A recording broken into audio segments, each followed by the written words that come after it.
if you would just allow this very natural transition without judgment or condemnation, you would quickly start to slip into the fifth dimension of reality, where you start to feel your experience, but you have no judgment. No condemnation against any negativity that you might feel. You feel it, you release it, you immediately know there's a preference by it. Your energy starts to speed up and you start to get things in your experience quicker, and you're very happy about it. It's very fast coming in. And so then you move out of that density and you start creating from happiness and joy. I can't believe I just did that. I can't believe how fast that came. I can't believe how fun that was. I can't wait to do it again. As you start guiding yourself in that direction, you find that the third density just drops away. It just goes away. You're not going anywhere. You're expanding your consciousness.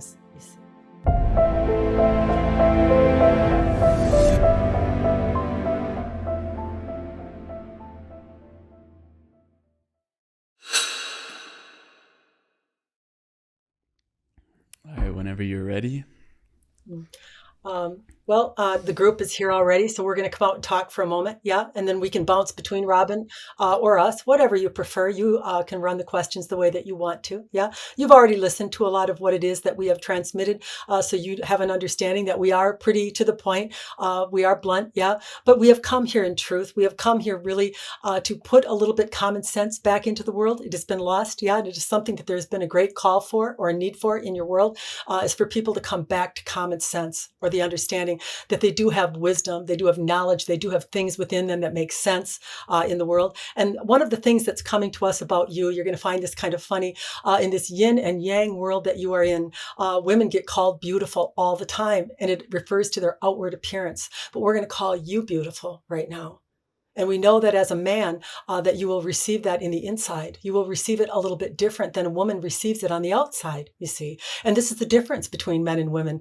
This is a whole nother topic. Men want, women, we should say, oftentimes want men to be like women, and women want to be more like men, yeah. But there are some differences. There are some things that are felt or thought about in different way. It's not necessarily a negative in your world, but we just wanted to bring that point to you. Just using that word beautiful towards a woman, she would feel as though she was admired physically, but as we called you beautiful, and we mean it in every sense of the word, you are beautiful.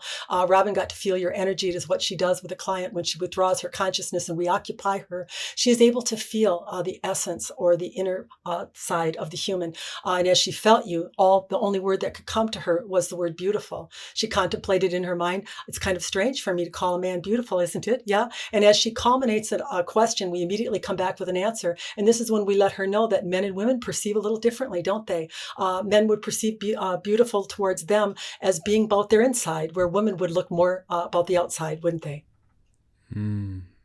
Thank you so much. I really received that. And officially, Athena Group, Robin Jelinek, welcome on Just Tap In. I wanted to ask you to just start off, what are you most excited about in your life, Robin? That's a good question. I go in and out of periods of growth. I go out of loving things into hating them. It's really kind of funny how this whole process goes. I go one direction and think this is the direction, and I get into that for a while. And then I realize that one of the things my husband and I really have in common is we get bored very easily. We need a lot of change in order to feel excited in our life. So whenever I think that I'm on a path and I'm doing my work or anything else in a certain way, I start to get stagnated. I start to feel a little bit frustrated and not satisfied.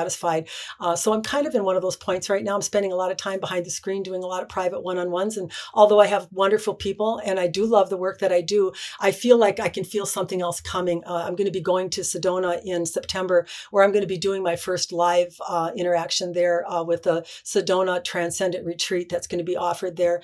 It's something that brought up a lot of lack of confidence and fear again. I won't kid you, because it's not something I've been doing. I've primarily been with the screen between me. I haven't really been in front of a lot of people where this could be, 300 to 500 people, and I'll have to speak for an hour in a Q&A. And then I'm actually going to do a group activation, the type that I do online with people in individuals. I'm actually going to be doing that for a couple hundred people. So you really have to kind of stick your neck out there. And although I'm uncomfortable with it, I'm kind of feeling like this is more of the direction that I might be pulled to go in. So you kind of have to be open to a lot of different feelings and emotions. Some people think that when you quote unquote get connected or You feel like you're spiritually awakening, if you want to call it that, that you don't have feelings anymore. And that's not true. You have all the feelings. You're always going to have those emotions. You're always going to have that swing going on. The only thing that happens is you get the assistance of the divine part of you to lift those negative feelings off you quicker. So you love more, you don't love less, and the negativity is felt less longer. You feel the sting of it. You know that there was a preference, and that's why you used that feeling. You no longer attach to it in the way that you used to. You're very quick to let it go. And pretty soon, oddly, what becomes a negative doesn't feel a whole lot different than a positive. You just don't really have that judgment of right and wrong anymore, or good and bad in the way that you feel. So you're still feeling emotion. You're still having responses within your body to things that happen that might be upsetting to you, but there's no attachment. There's no hanging on to it. There's no carrying it. There's no blaming anybody for it. It's just an is, basically. Mm. And Robin, what I found really interesting about you is that we had a very similar entrance point into this spiritual world. You were in your early 20s, and so was I when I started. And something activated in me, which the only way I can describe it, and you've said it perfectly, is this insatiable desire, thirst for knowledge and wisdom that is still carrying out with me right now. Hence why I'm hosting a podcast and having these types of conversations every day. But I wanted to ask you, with regards to the spiritual journey, how do we deal with this insatiable desire? Because it could be at a moment where we get caught up in wanting to know more and more and more and more, the next interview, the next book, the next podcast. How do we navigate being in a balanced spiritual state, grounded, and also learning to manage these desires for knowledge that come about? Yeah. And, sometimes the answer to this can be a little deflating, but it really is in fact true. You're creating an experience for yourself in your spiritual awakening in the way that you want to feel it. And so you can feel it any way that you want to. You can feel it in a frenzy. You can feel it in not getting enough. You can feel it in feeling like you have to meditate every day. You can feel it in silent retreats. You can feel it in any number of ways that you think is the quote unquote right way. And then someone else will tell you another way and you'll try their way. But really, in reality, you're looking for a feeling. And that's really what you're doing every day in your life. A human is wanting to feel in a certain way. It's why they want the car. It's why they want the mate. It's why they want the job. And it's why you want the spirituality. But somehow, some way, we have thought that spirituality is somehow different than all those things, but it's not. All of those things are the same things. Spirituality is not some elevated state of being like everyone thinks that it is. It's a natural state of being. So once you really get that understanding that what is it that I'm really looking for? I'm looking for confirmation in the way that I feel connected, basically. And I'm going to take any route, any avenue, any path that anybody throws my way, because I don't recognize within myself that I have the way, that I am already the way, that I am already connected. And once you really come to that understanding that it is through surrender that you actually reach connection, it doesn't really have anything to do with any kind of a practice or even a behavior, because the behavior automatically comes good through that connection.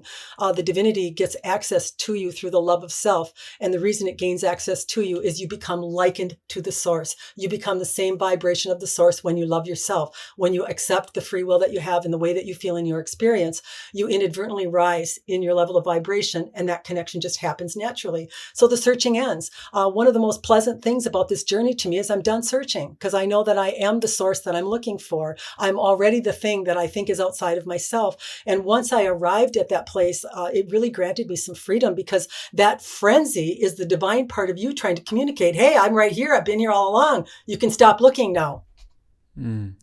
And I was telling you right before we were recording, like when you speak, it almost sounds like you're channeling, but in the same way you told me, yes, I'm accessing this divine aspect of myself and merging with it. And I'm almost curious to know, why do we feel separate from that divine aspect in the first place? Like, what causes that? And how can we begin to start merging back, as you are doing, to be able to have access to all this wisdom and knowledge and love that we hold inherently? Yeah. Well, I think it's important to understand how you create. There are a lot of people that talk about manifestation and the way that you get things in your life, but they don't really give you the technical details of exactly how that's happening. Your human comes to the earth plane with free will. It has the ability to choose a feeling from a wide array of emotions. All of them are available. None of them are good or bad, right or wrong. And so as you are feeling your experience, you have agreed with the divinity part of yourself. I will signal you how I feel in my experience through my energy centers, my chakras, chakras are connected to the divinity part of me. So every time I feel, if it has something to do with my relationships, I'm going to feel from my heart. If it has something to do with communication, I'm going to feel from my throat. If it has something to do with connection or clarity, I'm going to feel it here. Power in the gut. Sacral area is going to be physical expression in form. The root is going to be related to money. So anytime I'm having an emotional response, my divine counterpart is receiving me in the feeling that I send it in regard to those things. And so once I understand that I'm not bad for a bad feeling, it's not necessarily good or bad. I'm in something I don't like right now, and I'm signaling my divine counterpart my preference. It receives that immediately, and it culminates a connection through this massive grid that it has to send circumstances, situations, people, jobs, whatever it is that you're calling for in the way that you want to feel. You can't invent that for yourself. A lot of people will start to think, I have to have a certain job or a certain mate in order to be happy. I have to be a professional singer. I have to be successful at something in order to be happy. But you know what? You really don't have all the data. The universe knows you in every life you've ever lived. It knows your lineage. It knows you in the life you're living. And so let it do its job and you do yours. You're the one that decides how you feel in your experience, and let it be the one that decides what that experience will be, because it holds the all of you, or the most connective parts of you, that it's going to satisfy you. It's not about the thing that you think it is, but I promise you, when it arrives at your door, you're going to be very satisfied in the way that it makes you feel. Mm. And through common knowledge in Eastern traditions, we know that we have 7 main chakras, and you've said we even have up to 122 different energy points in our body. But regarding when we're talking about manifestation, creating the life that we desire, what happens when you see most of humanity trapped in the lower chakras, those of survival, those of security? What happens then, and how can we start moving up? Is humanity moving up to open up all the 7 centers and create in a different way? Yeah. So again, what I'm told, what I understand is that you do you and let them do them. Everybody is on a journey here. Everybody is becoming more by everything they're feeling. It's one of the reasons when they talk about Hitler, people get up in arms, that you say he's created good in the world. Well, he has. Every bit of suffering or every bit of misery that he added to the world, as the universe receives that energy, it is a lifter or a transmuter of a negative energy. It actually rises and expands. The new world that everybody's talking about has already been created, but it hasn't entered the plane because people are still focused in the misery that they created it in. You have to go to a point where what you just asked about is, I hold my focus in a direction that feels good, in what I want to see in the world. And when I see someone else that is doing something that is not what I prefer, I smile to myself and I'm grateful for the view of them, so that they leverage me more towards what I want. I don't condemn them. I don't judge them, because then I'm received as a condemner and a judger, and I'm just going to get more and more to condemn and judge. So I just decide that people are all on a sovereign journey. That's what's really going on here. You might think that there's hundreds of people that you're in interaction with and that they're making you feel this way or that way, but they're really not doing that. Basically, you're creating here by yourself, because the universe is receiving you in everything that you feel. So it doesn't really care if you think that someone else caused you to feel a certain way. You already had that feeling in you, and it's why you got the mirror that you're getting. And so once you really start to understand that, it doesn't mean that I'm condoning bad behavior, but I'm not going to join it. I'm not going to justify my negative feeling because of something someone else is doing. That just doesn't serve me, and it doesn't serve the universe. Mm.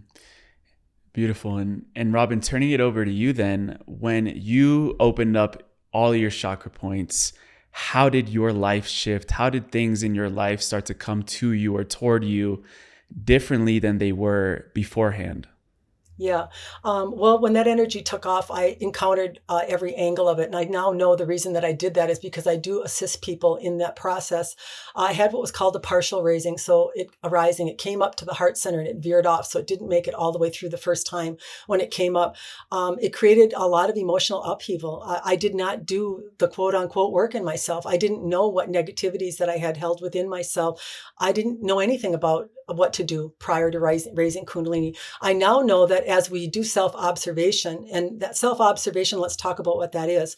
When I decide that I'm going to observe myself in my experience without condemning or judging myself, I'm actually inviting full conscious awareness, which is my divinity part of myself, into my experience.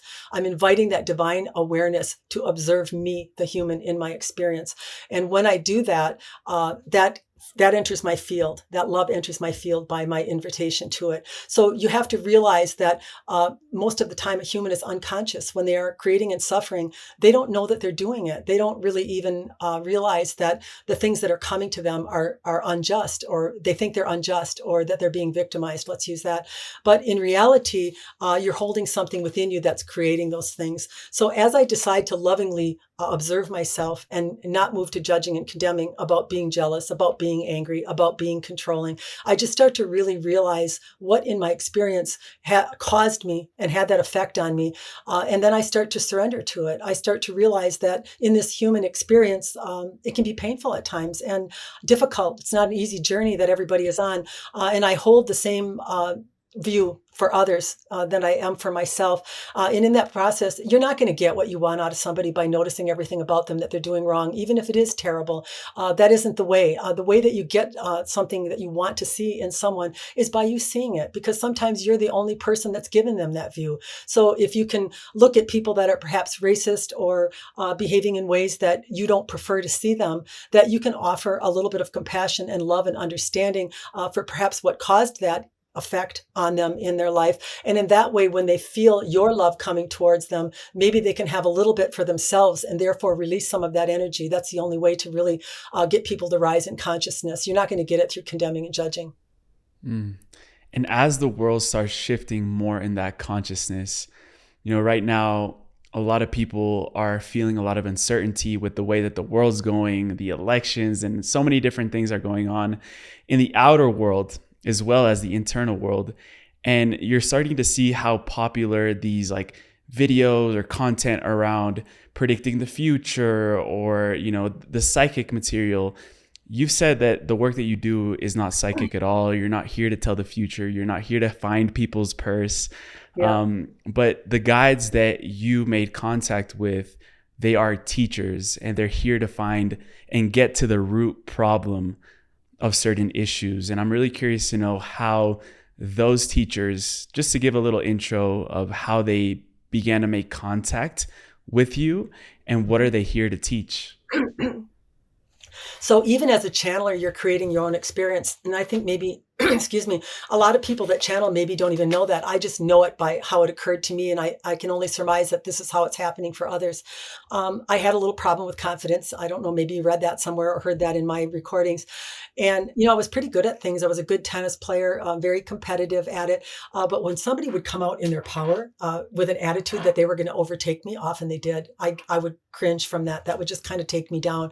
And this particular day that it happened, I'd actually lost a match to someone that I felt like I could have easily won or, did better at. And I came home and I wasn't, I did do some meditating. I don't really push that on myself on a regular basis, but I decided to have some sit time, excuse me. And by sit time, I mean comfortable. You don't have to be uncomfortable. You can lay down with a pillow or you can sit in a nice chair with your feet up. And I was just contemplating what happened. And I asked a question, and I don't normally do that, but I asked myself, you're 60 years old. When is the confidence coming? When is it going to happen? If not now, when? And when I asked that question, I felt my back straighten. I felt my head go back and like something breathed me, and I didn't do it. And I was very shocked by it. I thought, what was that? That felt like a woman in her confidence. Certainly nothing I've ever felt before.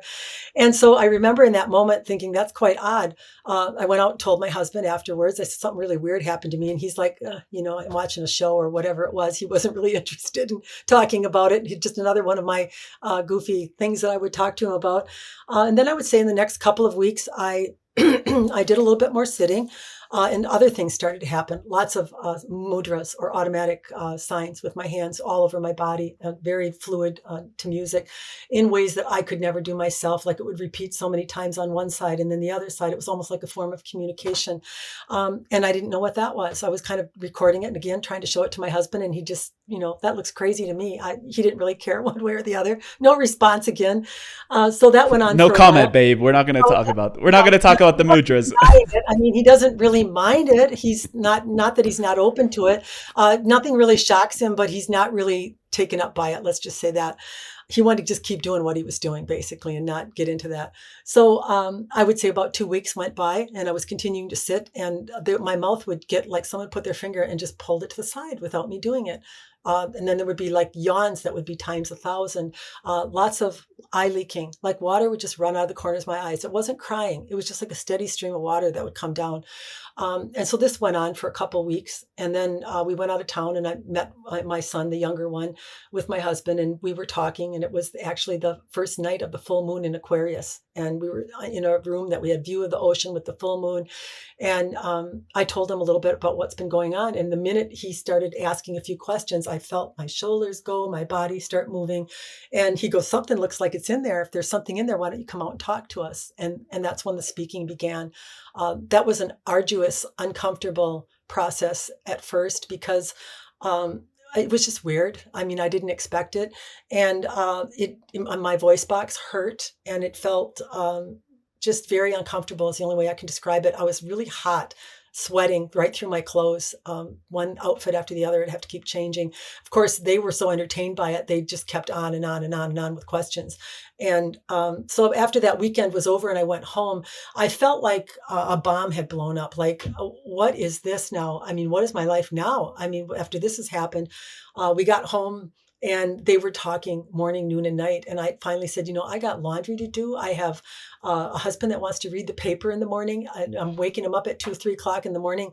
And they said, well, we're thought provoked. If you think about us, we will come forward. If you don't want to talk, don't think about us. I never really thought about that. And that's actually what brought him into the experience was I was thinking, asking for a question to be answered about confidence. And so what I wanted to say further about connecting as a channel, it's satisfying to me because I am not overly confident. I am not one that speaks my mind like really pungently or directly to anyone. That's not part of who I am as Robin, as the character of Robin. And so when they come in, it's like, wow, that feels really good. I wish I could do that. I wish I could say whatever I wanted to and what I thought, and that I could be confident in doing it. So I realized that you kind of get a picture or a view of yourself through the channeling experience of your wholeness, of what you are like without all of those layers or blocks or things that you are carrying that have made you believe that this is the way that you need to be or the best way to be. Let's use that. Yeah, when I was little, I would almost never read books, but the only book series that I would ever read was Percy Jackson, all about, the Greek gods, the Greek goddesses. That's why it really struck my attention when I saw Athena. And as you were describing that experience of asking yourself about why can't you be confident, and then this being steps in and shows you, this is a breath that represents a woman in her power. Yeah. And that is a representation of the goddess Athena. I'm curious to know if you had been connecting with the Greek pantheon before then, or were you familiar with Athena's energy and how she started coming through and really teaching you about confidence and teaching you about all the different things that she's been coming through with? In an answer to that question, I would say that I was not that well versed in Greek mythology. I had never read about any of the Greek gods. However, I would say the design of jewelry that I liked would be of the Egyptian type. The dog that we got, Avishla, stands on the Egyptian tombs. So there were a lot of little signs or signals that's familiar to me. There's a familiarity to it, but there's no concrete evidence or anything that I know that is actually in fact true, other than the few signs that I've seen along the way that kind of go in that direction. I've been very drawn to, since this experience happened, to reading things about different gods and goddesses. And the Hathors are another one that I felt a great connection to and actually had an encounter with one day when I was on a vacation in Bora Bora. It's another one of those crazy things where you hope people don't listen to this and hear it and they think you're out of your mind. But tell us more. That's why we're here. I did see a Hathor sitting on the end of my bed, and I know that, and I did some research about them. And they were a very loving race from the Egyptian times. And I had actually dabbled in wood carving, and I didn't know what I was making. I wish I had it here. It's actually at my other home. But I inadvertently carved a Hathor before I knew what one was. It just came out. It ended up being something that I didn't know what it was. And when I got done with it and I looked up Hathor after I saw this on my bed, I realized that this carving I had done with no knowledge of that was actually of a Hathor. Yeah, because it almost seems like the archetypes of each god, each goddess in different pantheons, because we could be talking about the Greek pantheon, the Egyptian, even in Mexican culture, Mayan, Aztec, all of those. you start realizing how they had different names for the gods and goddesses, but they were in reality the same archetype, the same energy. For example, the Romans directly copied the Greeks, or vice versa. I'm not even sure. But when it comes to the representation that these figures mean to us in our subconscious, I was curious to know what Athena thinks she represents for humanity right now, with respect to the awakening of the divine feminine. Hmm. Uh, what we're coming forward because you have asked us to, yeah. What we are wanting to depict to you is that a woman can be both feminine and powerful, yeah. She does not need to take on the traits of a man in order to be the power of a man.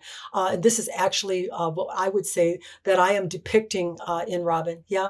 That she can, in her transmissions with us or with I am speaking for the group, but many are contributing, we would tell you, that she is able to portray a very powerful and intense message, but yet still may remain to be the softness and the portrayal of a woman at the same time.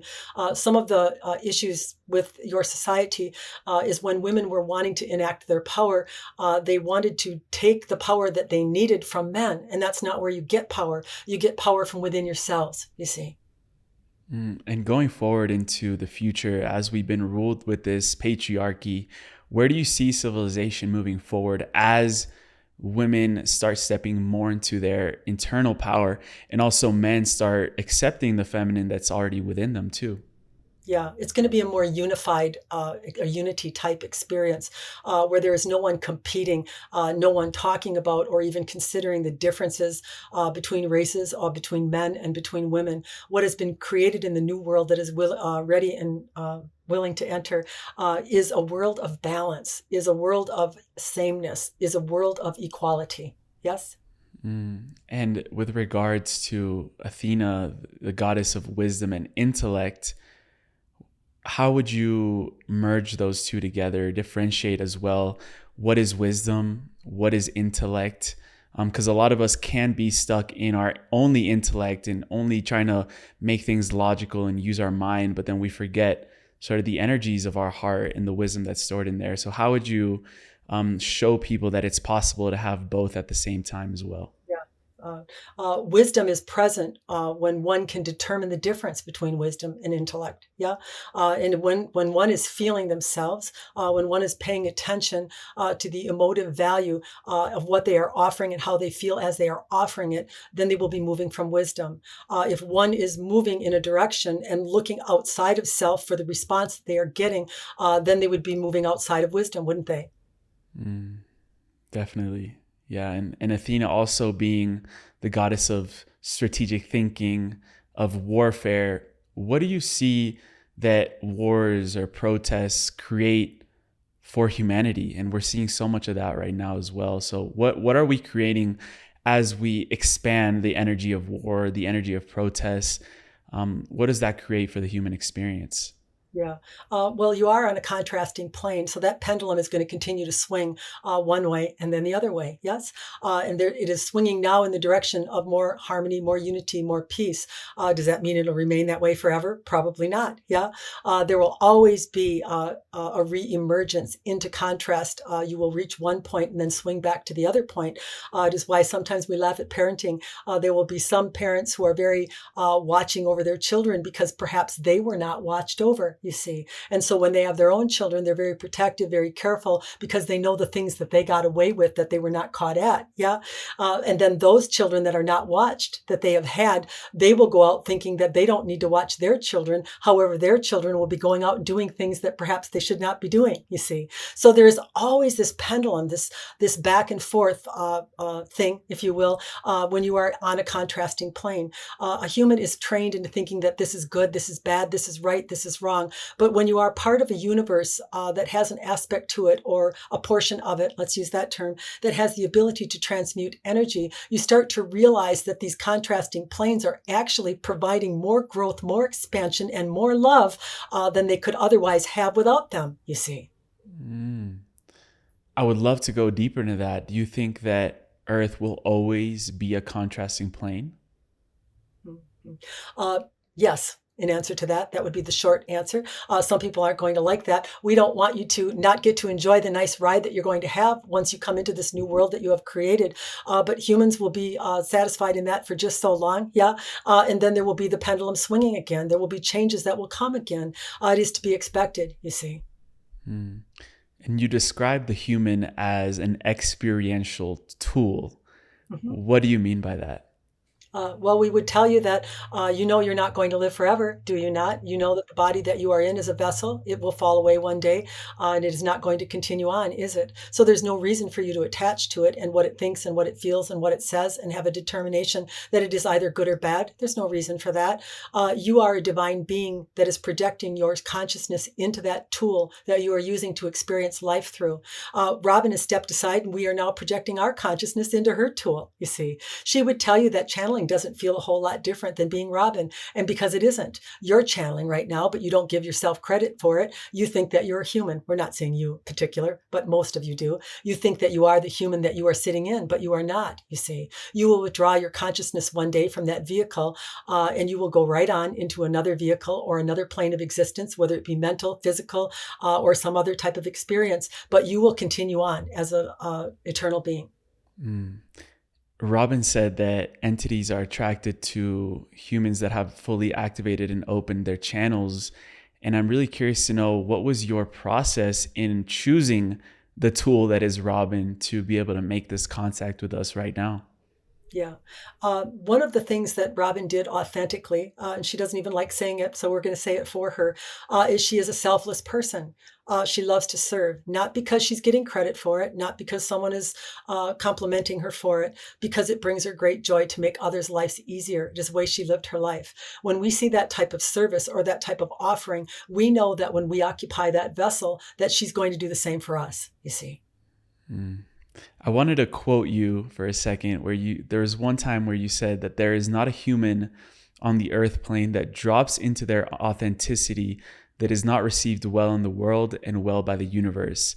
The universe knows you and the universe feels you. So I'd love to open this space to talk about the importance of authenticity right now, and how people can step more into their own authenticity and knowing themselves to the degree where they can feel authentic with everyone around them and themselves. Yeah, it's kind of what we were just talking about with the selfless giving. There will be those that will go out and think, oh, I want my Kundalini activated. I'm going to start selfless giving. But all the while as they are doing it, they are efforting, or they are not really wanting to. And so the universe is receiving them. It is connected to them, and it recognizes right away that they are putting forth an inauthentic act, or one that is not connected to them. So it is to understand that there is no great thing. There is no right thing. Being selfless doesn't necessarily mean that it is better than someone that is serving themselves. That doesn't necessarily mean that. But what does mean is that you recognize what it is that really brings joy and connectivity to your being, to you. That is the offering that the universe is wanting from you. When you surrender to what it is that satisfies you in your connectivity, or the way that you feel as you do it, this is how you become the most connected to the source aspect of you. So it is just to really understand that you are not expected to come here and pretend to be different than you are. And many humans do that. And we would tell you that a lot of those that think they're doing good in the world are doing exactly that. They are doing things in their protest, or they are doing things in their opposition of others that they deem as being wrong and they justify as not in their rightness. But as they do it because they want to shore up the character that they look like as they do it. They're not really doing it for the cause so much as they are for the effect that it has in the way that other people perceive them or think about them. And we want you to know that the universe knows you. It feels you. It knows your falseness. It knows whether or not you really truly care, or whether you really care more about how you are viewed and what you care, you see. Mm. And I've heard you speak upon, when it comes to manifestation and drawing in the life that we want to create, I feel that a lot of us know exactly what that life would be like, whether it's, moving across the world and going to that country, or finding this type of partner and creating from the feeling. But in order to get from where we are now to get to that place, which in reality there may not even be any separation, how would you light a fire inside someone to tell them to really take that inspired action that requires us to utilize the law of attraction, action?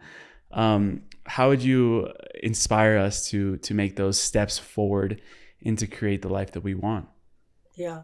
It is to determine the feeling or the emotion that you are looking to achieve by the thing that you think is going to give you that feeling. That is how the universe is yielding to you. It feels you in every moment, in every exchange, in every lifetime, in all your lineage, in the way that you are perceiving life, and therefore returns things into your experience that satisfy that feeling. There are many humans who will move into spirituality and decide that they're going to sacrifice everything. They are going to change themselves into those that don't need anything, that don't want anything. And we would say that this is something, if you are choosing this, yeah, and it is satisfying to you, then go ahead. Yeah, it is fine to do that, but it doesn't set you apart from anyone else. It doesn't make you any better than anyone else. It is just a choice that you have had in the way that you want to experience yourself spiritually in a way that you can accept as being better than others or better than something else, not necessarily others. So we want you to know that everyone is on an individual sovereign journey in the way that they want to feel in it. And that would include your spiritual experience and unfolding. That is something that you want to experience. Some people like the idea to have to work hard at it, and they like to tell everyone what they went through as they achieved it. And this is fine. You do this in your businesses too. Sometimes suffering is a great mechanism for making a human feel satisfied in what it is that they have achieved. And inadvertently, they've brought that into the spiritual practice as well. So what we're really trying to tell you is to go out and live your life in happiness, in joy, in alignment. Don't try to please anyone else in the way that they view you or think that you are somehow making yourself a better human or to look better to others in the way that you present yourself. Just present yourself in your authentic state in the way that you really truly feel, because the universe knows you in that. It's not going to return to you circumstances and situations that are actually going to make you feel really authentically connective if you are falsifying yourself or not being the true self that you really are. It's going to bring more and more people to you that make you uncomfortable. It's going to bring more and more people to you that make you act that way, that disconnects you, you see. So the best thing that you can do is really come into alignment with yourself in the way that you think, in the way that you feel, and create individually and sovereignly the way that you were meant to. When you see other people that are behaving in ways that are perhaps not to your liking, rather than moving to judgment and condemnation and trying to give yourself a little boost that you are not that way, yeah, look at them with love and with appreciation and thank them for showing up and showing you the direction that you prefer to put your focus in, which is opposite of what they are doing, you see.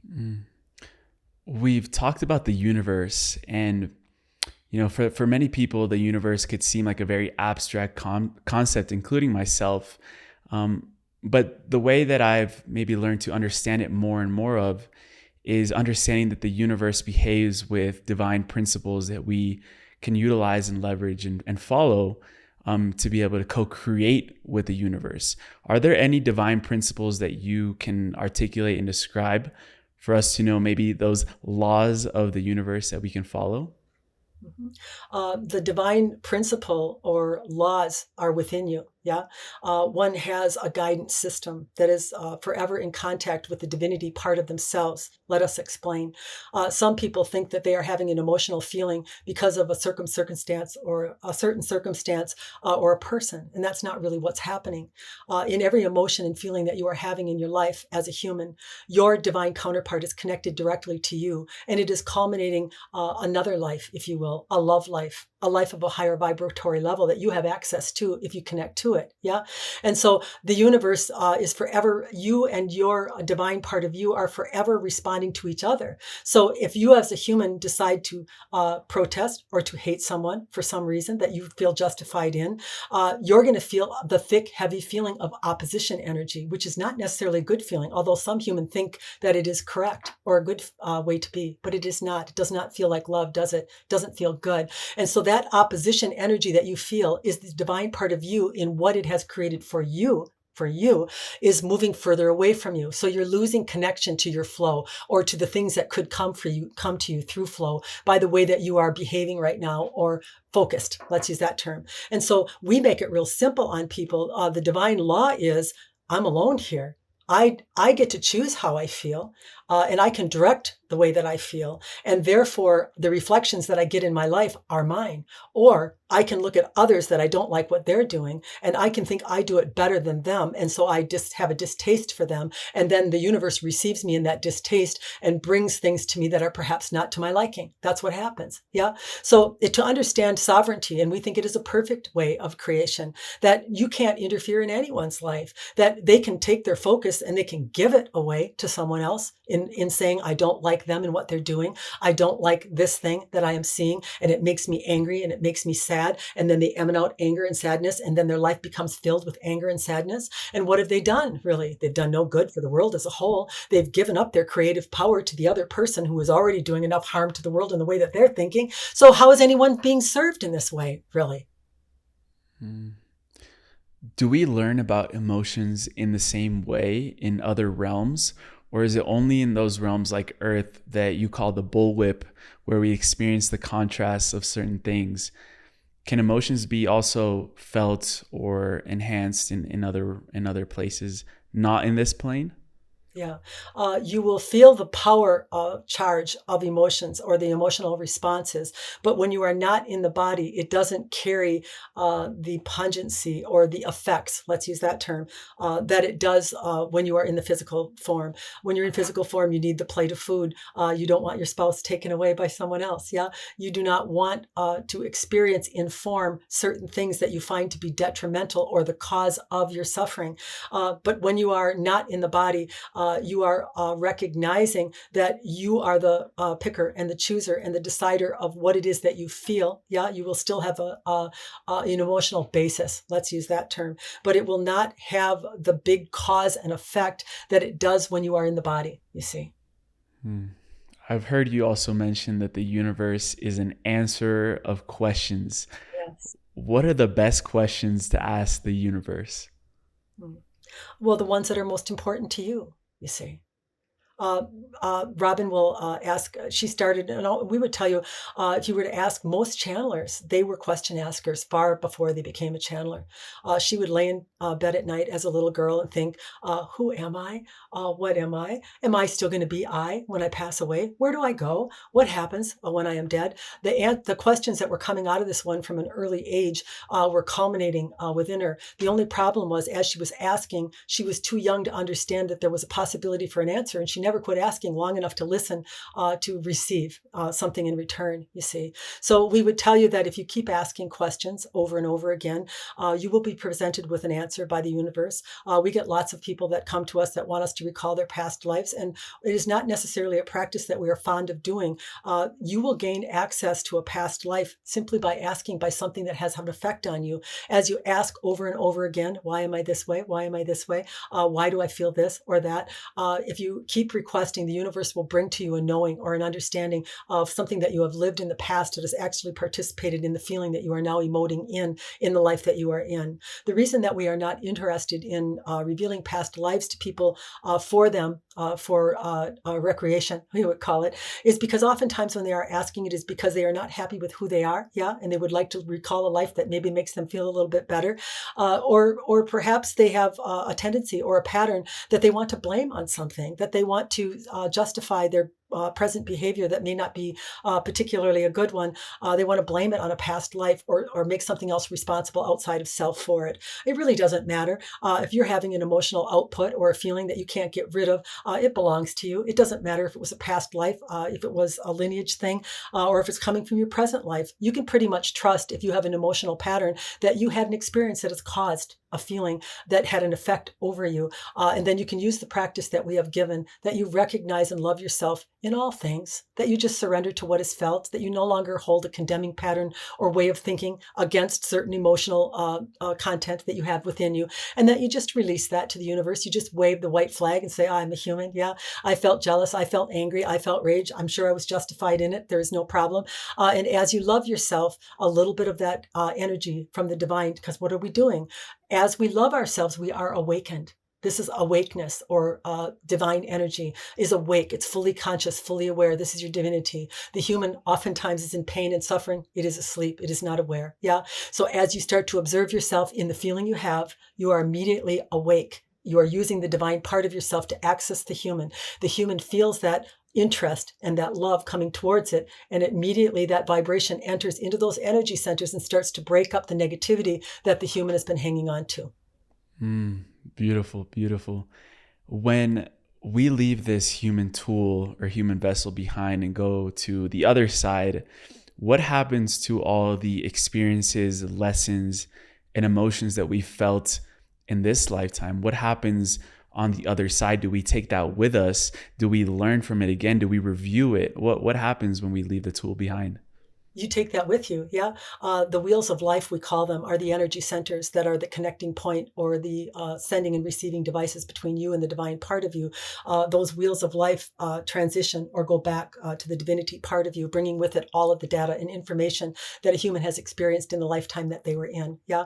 So we say that you are creating right now future lifetimes by the way that you are thinking and feeling in the present life you are in. However, if you wake up in this moment and you decide to be more of a picker and chooser and a decider of what it is that you want to create and what you want to feel, rather than being unconsciously creating and just having things come to you that you have no idea why they're showing up, you can actually change what is out in front of you. We want you to look at yourself like the earth has its atmosphere, and you are putting the satellites out and they are all circling, and then you tune into certain ones when you want the station. That is what you do. Yeah.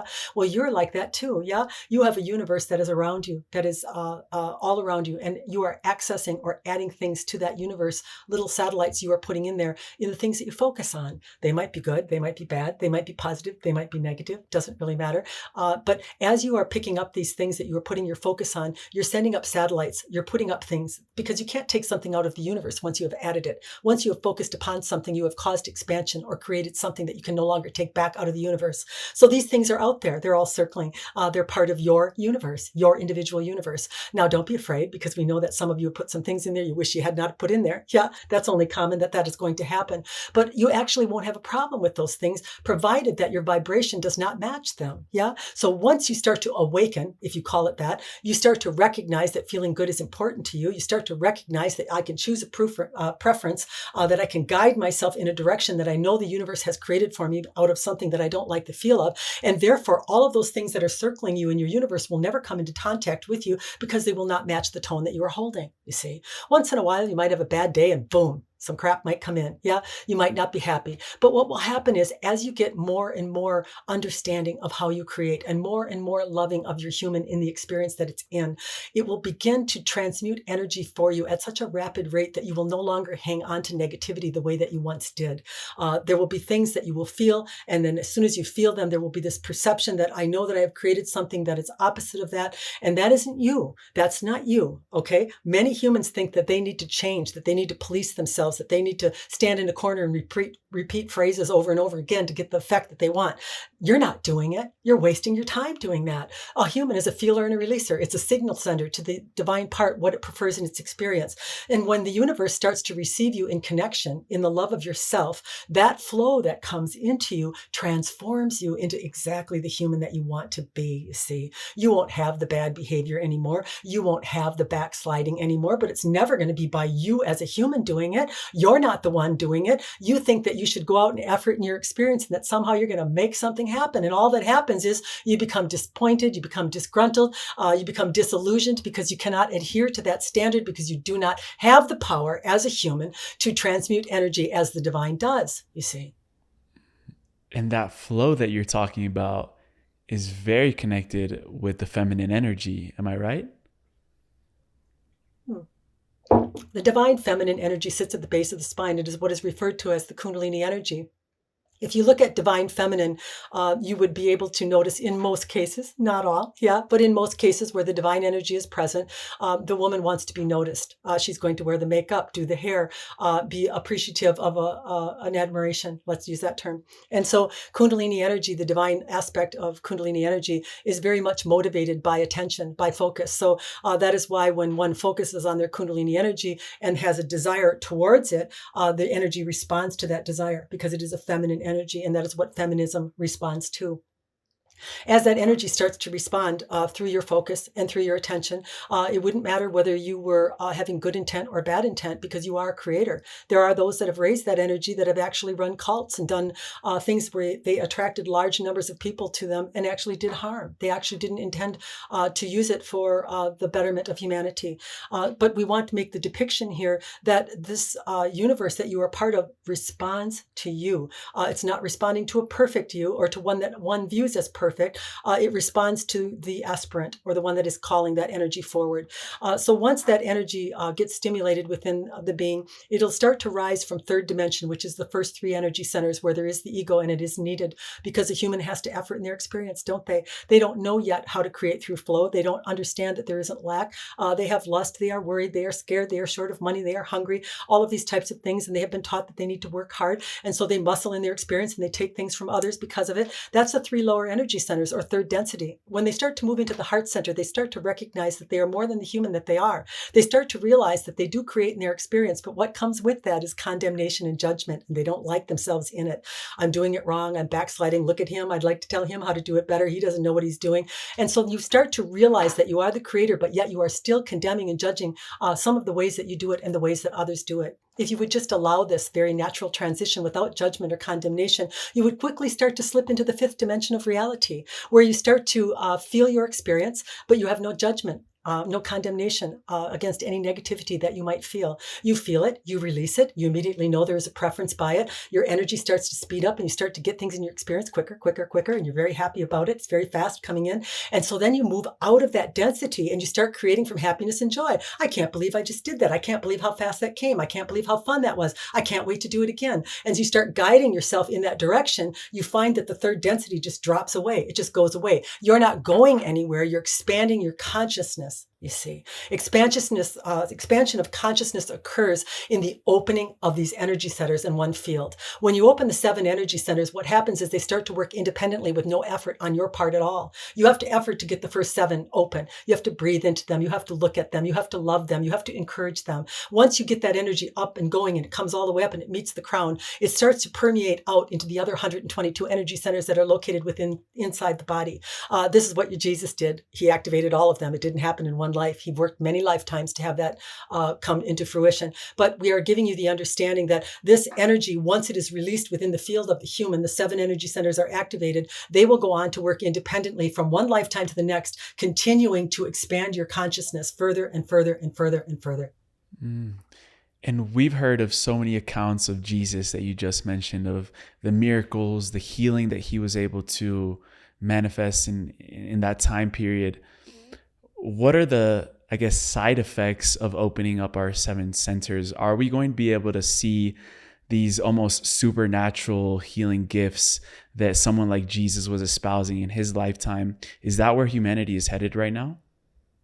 Well, it would depend on the independence of each individual soul that is accessing that energy, yeah, and how far they are along in it. It's almost like when someone comes to us and they want to activate their Kundalini, they want to know how long it's going to take, and we would say, well, what's in there? Yeah, we have to wait and see what that energy encounters. Robin had lots of Kriyas. She still does. That's when the energy is moving through the inside of the body. It's released now, starting to go through these other little nadis in the body. When it encounters any type of a negativity or a held trauma from this life, a past life, or even could be lineage deposits, there'll be some shaking, some jerking, some yawning, some different types of expressions. Her body will get thrown around in different directions to try to move or release that energy. And this is all done by the consciousness of the Kundalini energy. Robin has no part in it at all.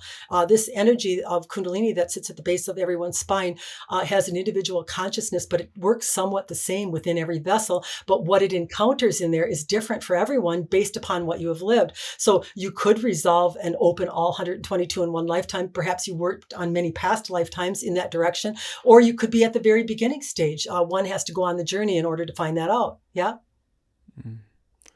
This question might be a little far out there, but I was just wondering, do all living beings have Kundalini energy? When we look Yes. at other species, other animals, Yeah, it is a life force energy. They all do, yeah. But we would tell you that most animals, if not all, have very few restrictions in their field because they are not resistive to life. They are not judging. They are not condemning. They are surviving, and they are in alignment with surviving. They are not thinking that they have an ego. They are not thinking that they are doing something wrong. This is the difference between an animal and a human. A human in its thinking mind is where the problem is. This is what's causing a lot of the constrictions or the restriction of that energy. Mm. Earlier, we talked about the questions that we could start asking the universe, and you said that it really all depends on the individual. But when you ask yourself, who am I? What am I? What answer came to you? Well, as a child, when Robin asked that, nothing. Because she was asking and not really listening, we would tell you, yeah. But as she became older woman, and she was contemplating, asking that question again, lying on the bed, she felt a sensation and left her body, saw herself laying on the bed. She went to make a sound, could not move the body. She went to try to move the body, didn't move, but she could see it on the bed. And then a voice in quite a humorous tone said, do you know who you are? Yeah. Are you still Robin? And in that moment, she recognized that she felt the same way out of the body as she did in, that essence, that spirit, that part that it makes her individualistic still existed, but it did not reside in the body at that time. Mm. One of the final questions I had for you, Athena, in truth, is humanity undergoing an acceleration of consciousness right now? Yes, absolutely it is. Some of these solar eclipses that you've had, we have done a recording on that. It is on our website a couple of times. We've talked about solar eclipses and the effect that they have. What is happening right now is the universe itself is accelerating the speed of vibration. Some of it is caused or based upon humans actually expanding their own consciousness, but some of them are caused by the solar eclipse. So what is occurring right now is humans are having experiences of emotion with no place to put it or attach it to. And what we mean by that is normally if one were jealous, they would have had an encounter that caused them to be jealous in their mind. If they were angry, they would have had an encounter with someone that they could identify where the anger had started. But what is happening now is humans are experiencing emotion with no basis, with no experience to attach it to. And this is a sign or signal of an acceleration on the plane. As that energy of the earth is very similar to a human, as the energy of the earth begins to be stimulated or vibrate at a faster rate, it stimulates the energy centers of everyone that is upon it, and therefore whatever they are holding starts to kick out or express itself in their life, you see. So this is a great sign, we think, or signal that a lot of people sometimes are not feeling real good right now and they have no reason for it. They have no understanding of why they're feeling the way that they do. And it is simply because of this acceleration in the speed of the vibration of the planet that's eliminating things from their field so that when they do activate their Kundalini, they can start moving into a direction that feels good rather than suffering and kicking out experiences that are based upon what they hold in those energy centers. Just to be clear, if you activate your Kundalini energy and you've not done any releasing of held emotion or traumatic events that might be stored within you that would be revealed to you through experiences that you're having. So maybe you're having a lot of arguments with people, we don't know, or maybe you are having something occur that is not satisfactory over and over again in your life. If you were not to take a look at that and observe it in full divinity consciousness, what would happen when the divinity consciousness of Kundalini energy reached that energy, you would get an acceleration of experiences that would make you deal with that energy very quickly. This is what's called the dark night of the soul. A human goes into suffering very fast when that energy starts to accelerate through its system and they've not done the work on themselves. It kicks out a lot of experiences that are related to what is in those centers. So the best thing that you can do is to really observe yourself in love and in surrender and in understanding and compassion for what your human experience has caused you to choose to feel. Notice we said choose to feel because you are choosing it. Yeah. And as you do this, you can gradually infuse energy into and release a little bit at a time. And in this way, be very grateful, very appreciative because you know you are the one doing it. You know that you are the one seeing it rather than suffering and having something come out that you were not expecting. Mm. Final question, Athena. Why are you making contact at this time? Yeah. Well, we are definitely the activators of activators. All of the people that Robin is seeing right now are pretty well along on the spiritual path, but they are missing something. They have one thing that is keeping them from their connecting point. And what we are often finding that it is the love of self, the understanding that they do not need to be perfect, that they are not to be some type of an icon or a statue or something that others prefer to see. Once we have a session with them, we are able to go through their field, one energy center at a time. We are able to track down or find divine things that they have held on to, and assist them in the practice of removing those from the field so that they can allow the full flow of the divine to come into them. What is enlightenment? Some people think enlightenment is somebody that knows it all, somebody that's learned it all. That's not what enlightenment is. Enlightenment is more light force energy coming into the field, and you are the one that determines that by the way that you love yourself. So once you get this practice down, and once you really understand how it is that you can invite the divine light into yourself and become enlightened or enlivened by it, that is really all that enlightenment is, you see, and it is available to everyone. So much wisdom, so much truth. Athena in truth. Thank you so much. And until next time. Good day. I'm back. That was quick. She back. I've got no lag time. I don't, I guess that fits my personality too, because I really want to be doing that. It's pretty immediate in and out. So I can be cooking and they can channel and I can go back to being who I am with somebody else in the same room at the same time. It's just the way it is for me. No lag time. You're like rendering at top speed, and then I do get some criticism for that, and I try to tell people I'm sorry. It's a flow, Really? and I don't have any control over it. I mean, I just can't. And even as Robin, that's just the way it travels through me. And as much as I try to get it to slow down, it doesn't seem to happen. Yeah, I mean, what I've heard is that we're headed toward an era where that communication and contact is going to be almost instantaneous, if not instantaneous, like you're doing, because there is no separation from these entities. There is no separation from the whole universe. So you're already tapped into it. That's why it's so quick. And humans used to be telepathic in the times of lost civilizations like Atlantis. It's like we're just remembering all of that right now. I'm starting to experience that. I have been for a while. And at first I used to think, oh, I don't know if I'm going to like that, knowing exactly what somebody thinks. And I've been in many situations where I have perceived word for word what the other person is thinking of me, what they're thinking of my game, what they're thinking of. It's just come to me in telepathic communication. But what I'm pleasantly surprised about is there's no judgment or condemnation. There's no really feeling like taking it personally. So I think it's really important. I'm glad you brought that up, that when telepathic communication starts or it begins to happen with people, there's no aversion to it. There's no bad feeling that comes with it. There's just this understanding they don't like that, and they're communicating that. And you don't have the same type of verbal miscommunication that you have. It's so clear. And you get such an understanding because not only is telepathy coming to you from them, but right away something comes in an understanding from you why they perceived you that way. Do you know what I'm trying to say? Yes. That's so interesting because, almost like when we raise our consciousness, language falls short in many instances. And like, even people coming off of like plant medicine journeys, like while they're in that journey, words are not enough to explain what the exchange of information, the codes that are being, exchanged with other people in the room. It's a whole different way of communicating. So I'm excited to see. And I think you kind of get the understanding that you're doing the same thing they're doing. You're coming to conclusions. You're having thoughts about people. You're having things that you like and you don't like that you're having. And so with telepathic communication comes the understanding they're not doing anything different than you are. So you have no need to condemn it. You just accept it. Robin, I had a bit of a personal question for you regarding your channeling. How did having grandchildren boost this ability of yours? Yeah. Well, I'm told that I could have probably done this a lot sooner. There were times in my life where I thought I should have done more. I mean, I worked in our business. We had a water well drilling business. So I worked very hard with my husband in that, which it really gave me the ability to be home with my kids, or at least bring them with me when I had to be in the office. And so there were times when when we sold our business that I thought I should have become something. I should be doing something. And I always kind of just was in the background of somebody else.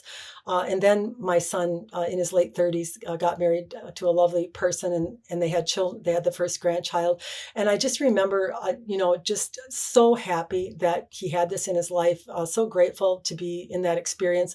And just to see the purity of those little ones. And, I hadn't remembered what that was like. And it moved me into such a connective state. I just remember making the statement, if I never do another thing, this will have been enough. I don't need to do anything Nothing could feel better than this. And it was in not needing it that it came. So many people that want something, they want it for a reason that creates resistance, that they think it's going to make them different or better or enhance their life in some way. Well, that did enhance my life, but not in a way I expected. Let's just say that. So that anything that releases resistance, and the idea that if you have this idea that I need something in order to feel complete, you probably aren't going to get it. It's pretty difficult, but if you do, it's going to be an arduous struggle. Sometimes you can effort it in, but when you get to the point where you just don't need anything, where you're pretty satisfied with the life that you have, then more comes. That's how it works. That's usually the pattern, even when we're talking about love and relationship life. Like when you're so whole in yourself that you're not needing a partner outside of you, the right person steps in. But when you're needing a girlfriend, when you're needing a boyfriend, you will attract someone that is also in that need, and you create a pattern of codependency with the other person that just leads to more toxic behaviors, more fights, more disagreements, because we are in that lack that you mentioned.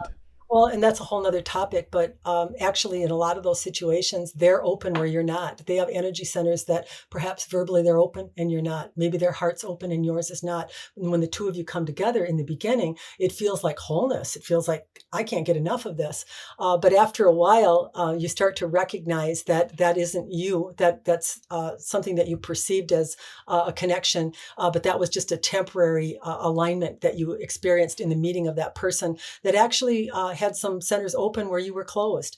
Eventually, the perfect relationship is when you're both on the path. Maybe you do meet that way, but through your self-discovery and through your spiritual focus, you end up both opening up those energy centers and have a really fulfilling relationship because of it. But the ones that usually end up in odds are the ones that that never happens. It seems like everything is leading back to the chakras, the energy centers, and It has a big effect. yeah, I'd love to know your process of, you mentioned a little bit during the channeling where it's like placing our focus, loving the centers, but what is your process in terms of fully opening each channel? And I know that for you, it took 25 years, but now you've like condensed it into a process so people don't have to do it so much into the future, but they can do it right now. Yeah. I feel the more you can perceive and believe that this is true, that you really know that they exist and that you can put some kind of a reality to it within your own mind. And then I would do the practice where I would breathe into them and I would imagine them like flowers that would be blooming and open. I would imagine that I was bringing in light and I was actually expanding the center, that light was causing it to start to spin. The spin of the energy center actually draws in more light force energy and transfers it to the other centers above and below. So once you realize that you are a conductor of light, that's what you are, and you take control of that and you actually direct that light into each one of your energy centers, and then begin to be recognizing when you feel a heavy pulse or you start to feel some resistance in the center that you're pulling light into. It would be because it's containing a lot of emotions and it's actually denying energy. Then I would work individually on those pretty carefully. I wouldn't force it, but I would spend some time focused individually on each center where I felt a heavy pulse in, or I got some kind of an understanding. You'll get a knowing. When you do this, you really start to perceive energy in your body, and you can tell right away when there's something lodged in a center. Then I would focus on that and try to work on getting that energy cleared out. And I did this practice every night, probably do it like 2 or 3 times up and down through each one of the energy centers. And I was just amazed at how perceptible it was, how much heavy pulse I could feel in one that was blocked, and how easy it was for me to detect energy that was stuck in my body. And then to know that they are actually, your energy centers are responding to everything that you're encountering. It's a nasty checkout clerk, a irritated cab driver, whatever you might have, there's a little bit of a feeling or a constriction. Now, it doesn't last as long when it's not in the the universe likes to use family members because it's something you care about. You're not going to miss a mirror when it's your mother or your father or your significant other. You're going to see that reflection, and hopefully after suffering in it for a while, you're going to decide to do something about it. And that's the reason for it. And if you don't do something about it, it'll start to move into other areas of your life. It'll move down the system, but you will still be feeling that same feeling. It'll just come up over and over again. And as you deny energy to the field, this is where dis-ease comes from. You're cutting off the life force energy that supplies that area with health and wellness. And so if you do it long enough, then you end up with a problem. That's what happens. The universe uses our family members because that is something that we care about. Yeah. That's interesting. You're not that for very long. If you have a falling out with a daughter or a son, it's going to mean something to you, and you're going to have such a huge emotional response to it. And so it's to really identify, what am I feeling right now? Let's take them out of the equation and look at the emotion that they're producing within me, and then move to loving that out of myself and making a change in my field so that the reflection I'm getting from them is going to be different from here on in. Robin, what's one event in your life that has created the most freedom for you? Oh, let's see.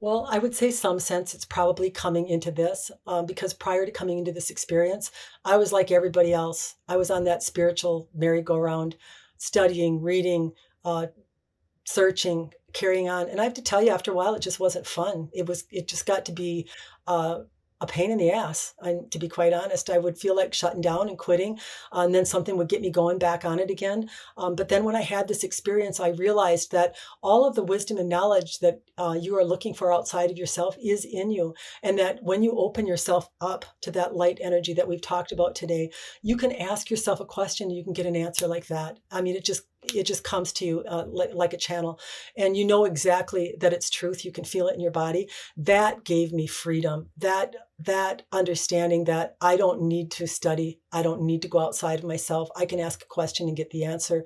And most of what I do in my practice is get people to believe that, believe it or not. It's just if I can just get in there enough that they can actually believe that that's possible, they can do it. It's just a matter of perception. When spiritual seeking becomes a job, that's when things run astray. And even though this is what I'm doing full time, I never say that I'm working. I always say that I'm just having fun. I'm doing what I love. And I've heard Athena say that if you want to interact with all there is, do it with your purity, your childlike nature, which is the most authentic state that we have. So just wanted to leave that as well, because the more that I approach this, not job, but this mission with that childlike curiosity, I can't get bored of it. It's very hard to get bored of it. But at the same time, I always love to prioritize experience before knowledge. So, outside of my life from doing the interviews, I love to go on those, meditation retreats, or, try to have my own experiences to understand this information from my core, so that it's not just me trying to seek outside intellectually and trying to understand for my mind's sake, but having more of a visceral internal experience. One of the most important things that I had to learn on this journey was in my relationship with my children, to not have to tell them the spiritual way or the way that I knew what they were doing wrong, or what they could change for things to go better. And then I started to realize that they love just me. They love me as their mother, as Robin, and I had to preserve that and try to be more honoring in when they came to me in a moment that maybe their life wasn't going that well, that I didn't automatically have to give them the right response or that wisdom response, that I could just be there as Robin and be a support to them that way. And I think a lot of channelers struggle with that. I have a good friend that's a channeler, and oftentimes for your kids, it's kind of difficult. I remember my older son saying one time, I just want my mom back. I just want you back the way that you were, you know? And that really hit me, and it helped me. And actually I had this conversation even with my younger son.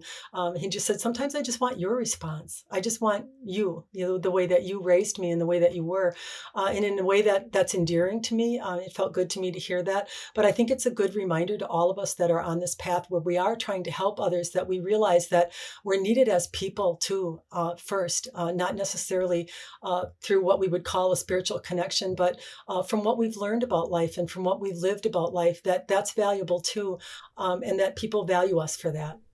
Mm. That is so powerful that you said that, because sometimes the people around us, they don't need a spiritual guru. They sometimes just need their friend, their boyfriend, their brother, their son, and holding the space and not necessarily having to regurgitate what we read in that one book and like tell them, oh, I think you need to hear this. It's like Yeah, maybe they yeah, just need your energy, your presence, your space absolutely. Your in the love. moment. That's what you need. Yeah. Hmm. Robin, what is the latest, greatest inspired action that you've taken in your life? Well, I think going in this in-person event is probably for me at my age. I'm not a trained speaker or anything like that. This is not what I have done all Doesn't my seem like it. I'm not really. So there was some apprehension about that, and I did push myself because I feel like sometimes you miss out on things in life that maybe really resonate you. Maybe that'll be the thing that I love to do. I don't know. But I decided not to let the fear of it be the determiner of whether I would ever find that out or not. So I would say that just going into that retreat in September in Sedona, that was a pretty big step for me, and something that I was a little apprehensive to do. Mhm. Mm. That raises a question there, because Athena teaches that the human tool is here to create preferences. And sometimes, how do we know if we have a preference or not if we haven't tried it for ourselves? Where would someone draw the line in terms of, I don't need to have that experience of, Yeah. I don't know, doing cocaine to be able to know that I don't have a preference for it. Well, I'll Um, tell you what I did, which did it for me, is I told myself I didn't have to do it. And the minute I did that, I felt the energy dissipate. You don't have to do it. There's mm, nobody telling you you have to do that. Just if you don't want to do it, don't do it. And the minute I gave myself that permission, I actually allowed myself to feel the feeling of being apprehensive about it, of being not confident maybe in doing it. And I gave myself that option to step out if I wanted to.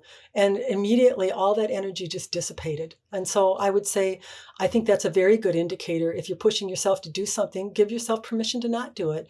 And then oftentimes, uh, the energy will release and you'll realize that it was just an experience that maybe you had within you, that it was being shown to you, or maybe you in fact decide not to do it, and that's okay too. You have a free will. You can decide whatever you want to do.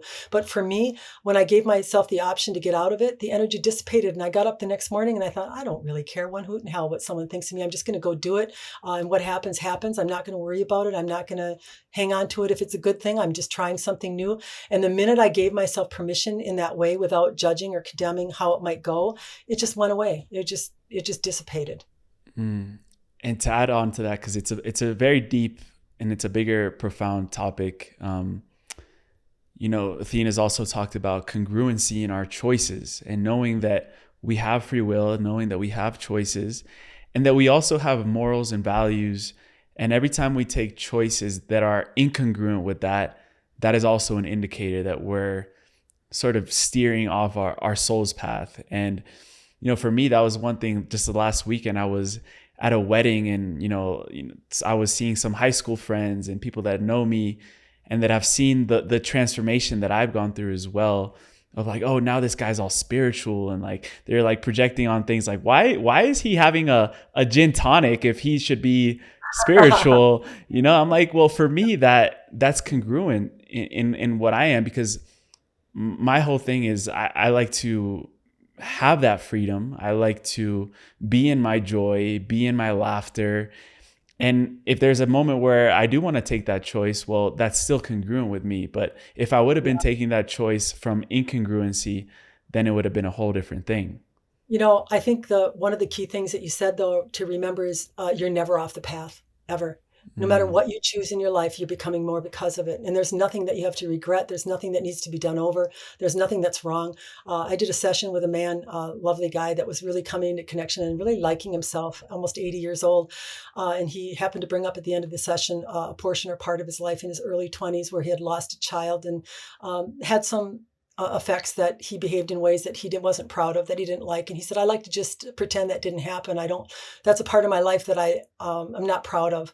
And the group said to him, you're really happy right now with who you're coming into. And who do you think created that man? All of that angst, all of that disgust, all of those things that you felt towards yourself during that time culminated in opposite of that. And now that you've come into connection, you're saying you don't like that aspect of you, that time period that you lived in where you didn't do it perfect, or you thought that you were somehow a bad person.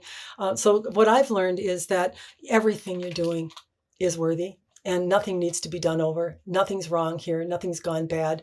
And there's no wrong path that you go down. Everything that you do makes more out of you, and the universe becomes more because of it. And that's really the great thing about this, because people can't get better when they're worried about being bad all the time. They just have to live their lives and come to the conclusions that they come to. And hopefully somewhere along the line, they meet someone like us or someone else, whoever, that they realize that everybody is on self-discovery of themselves, and what it takes to get there is different for everyone, and none of us can judge that or condemn that or make it different than what it is. Mm. Beautiful. Thank you for clarifying that, because it's true. If we're judging something, that we're creating resistance. And the soul's path is whatever choice we make in this human experience. It's all the soul's path. I think we've idealized that notion of having a destiny, or having this one mission that we have to accomplish in this life, and in the end it's just our choice, and all of those choices combined are our soul's path. So thank you so much for making that clear and honing it in. So you emanate from love. You are loved, and you are admired, and you are worthy, and there is nothing that you can do as a human that changes that. Yeah, beautiful. Robin, we end every show with a segment called the Final Trio, which are 2 personalized questions that I ask every guest, and then a question that I ask at the end of every show. Before that, where would you send people to connect with you further, to connect with your work, to work one-on-one with you, everything that you're co-creating right now? Where would you send people? Well, I have a website called Athena in Truth, and on that website, you'll find everything there. All my courses, my private sessions, and my YouTube and my podcast are all on that website. I'm working with my son right now. We're creating another website called Athena Universe, where I'm actually going to do a lot more written transmissions, and eventually we'll be answering emailed in questions rather than people making a session. They can actually email in a question that way. And that is in the process right now. It should be up in a couple of weeks. So kind of a different direction, that I'm trying a few new things, as I told you in the beginning of the show. Eventually, I'll probably move to more some in-person type things that I haven't done before, which would probably be a part of that Athena Universe platform that we're developing right now. So I'm forever in the process of writing. Whether that'll get put into a new book pretty soon or not, I'm not sure. But that's where I'm at presently. You're just getting started. Yeah. Mm-hmm. Amazing. So for the final trio, the first question I had for you is, what is the most profound lesson that you have learned from your own channeled material? It is probably what I shared with you about my children and the way that I relate to them. Yeah, that I remember that I am a human first and a channeler second, and that I need to be that person that people love me for. I love that. Second question is, what does being in truth look like in your life? Yeah. Well, in my immediate family, it's not a problem. I've been fortunate. I shouldn't say fortunate. Maybe I created it in that I have people that I can be truthful with. I'm very open with both of my boys, my husband, my daughter-in-law, my son's girlfriend. They're all like-minded people that feel that you have their best interest in mind. So there aren't a lot of disagreements or places of discontent, because everybody is focused in a direction of creating a peaceful and harmony type environment. So I feel very fortunate to have that as a base in my life. Beautiful. This last question we call the time capsule question. And for this one, you can feel free to answer it yourself. Bring in Athena for some support as well, because it's a deep question. But essentially, it requires us to travel out 15 to 20 years into the future.